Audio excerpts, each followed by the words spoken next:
Gereja Metodis Binjai. Saya beragama Kristen Protestan. Kenalkan, nama saya Vender Fandi, umur saya 23 tahun dan saya beragama Kristen. Halo, perkenalkan nama saya Rusinta Sitorus. Saya pelayanan misdinar di agama Katolik. Bapak Martono ya sebagai Pak Ustadz dan juga sebagai narasumber kami di sini.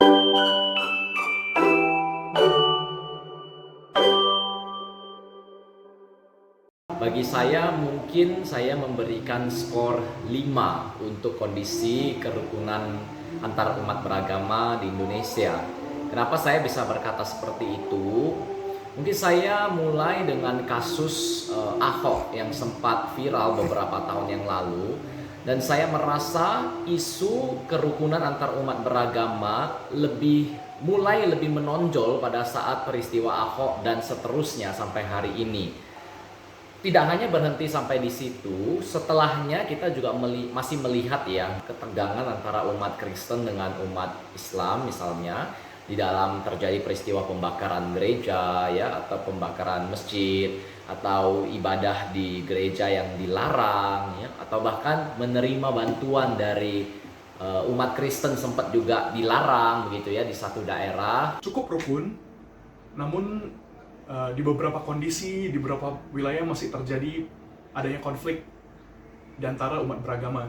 Di tempat saya sendiri, saya tinggal di kota Binjai. Di sini untuk kasus-kasus mengenai konflik beragama cukup jarang terjadi. Meskipun dalam 1 tahun ada 1-2 kasus yang ada saya dengar, yaitu dengan agama saya dengan ada satu agama lainnya. Pada umumnya konflik yang terjadi itu karena kegiatan beribadah yang dilakukan umat Kristen. Menurut saya, kerukunan beragama di Indonesia kurang cukup baik, seperti kasus-kasus pemboman gereja, dilarangnya beribadah. Itu banyak sekali kasus-kasus seperti itu. Kalau saya beri nilai dari skala 10 sampai 100, saya kasih 50.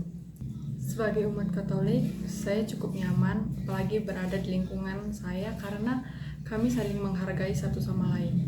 Kalau kerukunan beragama di Indonesia ini masih wajar lah, ya kan, masih bisa ditoleran. Jadi ya belum ada lah yang signifikan.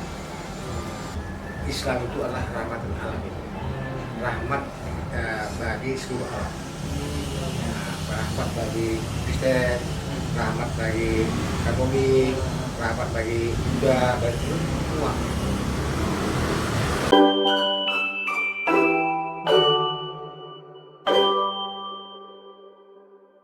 Di dalam agama Kristen Protestan, khususnya acuannya adalah pada Alkitab, pada kitab suci, diajarkan bahwa kita itu punya 2 prinsip di dalam sikap relasi dengan orang lain. Paulus ya kepada jemaat di Tesalonika, dia mengajarkan bahwa kita itu perlu berbagi hidup dan juga berbagi Injil di dalam relasi kita dengan orang lain. Kita perlu mengasihi orang lain, bahkan kita perlu mempedulikan orang lain ya, jangan hanya fokus pada diri sendiri atau kepentingan diri. Kita perlu fokus melihat orang lain yang membutuhkan, termasuk kita juga mengutamakan kepentingan orang banyak. Yang kedua, yang juga tidak boleh disepelekan atau diabaikan adalah berbagi Injil. Kita membagikan cerita tentang karya penebusan atau karya penghapusan dosa yang sudah dilakukan oleh Tuhan Yesus di atas kayu salib. Agama saya diajarkan kerukunan itu dengan cara saling mengasihi, saling menghargai, dan juga saling membantu. Apabila ada teman-teman dari agama lainnya yang meminta bantuan kepada kami pasti akan bersedia untuk menolong, mensupport sebisa kami. Dalam ajaran Katolik, kami diajarkan untuk menerapkan nilai toleransi dan cinta kasih tanpa memandang satu sama lain. Islam itu sebetulnya kerukunannya ya sangat bagus. Cuma ada itu oknum. Nah, oknum itu yang seperti orang lah, ya kan?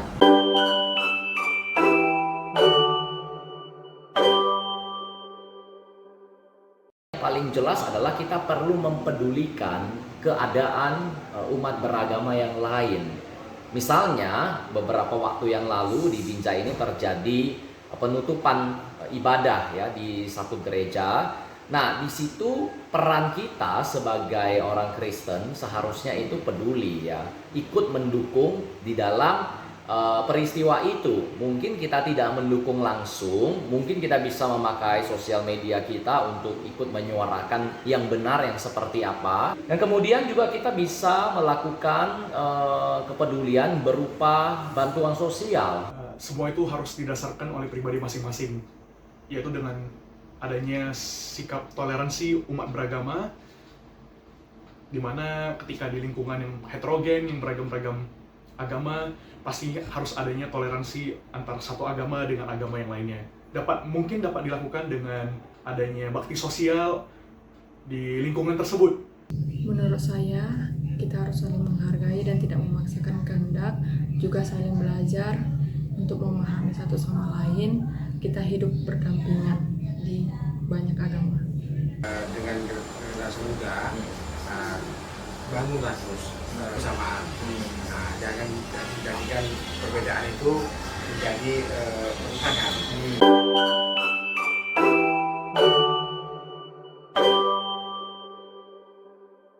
Semenjak peristiwa Paus Fransiskus meninggal dan kemudian akan dilantik paus yang baru atau akan dipilih paus yang baru. Nah, itu pertama yang bisa dilakukan oleh umat beragama di tengah konteks dunia, peduli dengan peristiwa-peristiwa yang mendunia seperti itu. Kita juga bisa menyuarakan sosmed kita di sosmed kita. Sosmed kita terhubung dengan seluruh dunia gitu ya.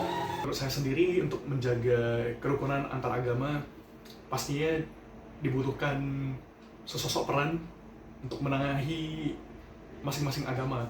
Misalnya pemuka agama di masing-masing agama haruslah mengajarkan ajaran yang baik, terutama toleransi dengan umat-umat beragama yang lainnya. Jangan malah mengadu domba, mengkomparis agama ini dengan agama yang ini, ataupun membanding-bandingkan agamanya dengan agama yang lain. Menurut saya seharusnya setiap orang memiliki kesadaran yang sama bahwa manusia punya nilai yang sama walaupun beda keyakinan. Saya rasa kalau sudah sering kita membangun keberagamaan ya kan, nah, itu akan sering kita lakukan. Sama anak pun saya ajari ya kan, berkawanlah sama orang semua agama ya kan, nah, harus kita jalin hubungan ya kan, udah.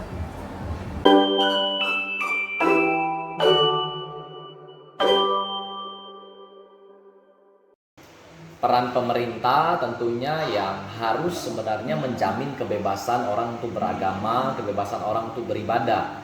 Pemerintah dapat membentuk satu event di mana ataupun satu kegiatan di mana mereka mengumpulkan semua umat beragama, kemudian bersama-sama mendoakan untuk kedamaian dunia ataupun untuk negara sendiri terlebih dahulu. Mungkin dimulai dari hal yang kecil tersebut, setiap umat beragama dapat bersama-sama mendoakan untuk kebaikan dunia. Pemerintah harus memiliki peran yang adil sebagai penengah, tidak membeda-bedakan, tidak memihak siapapun atau dari agama manapun,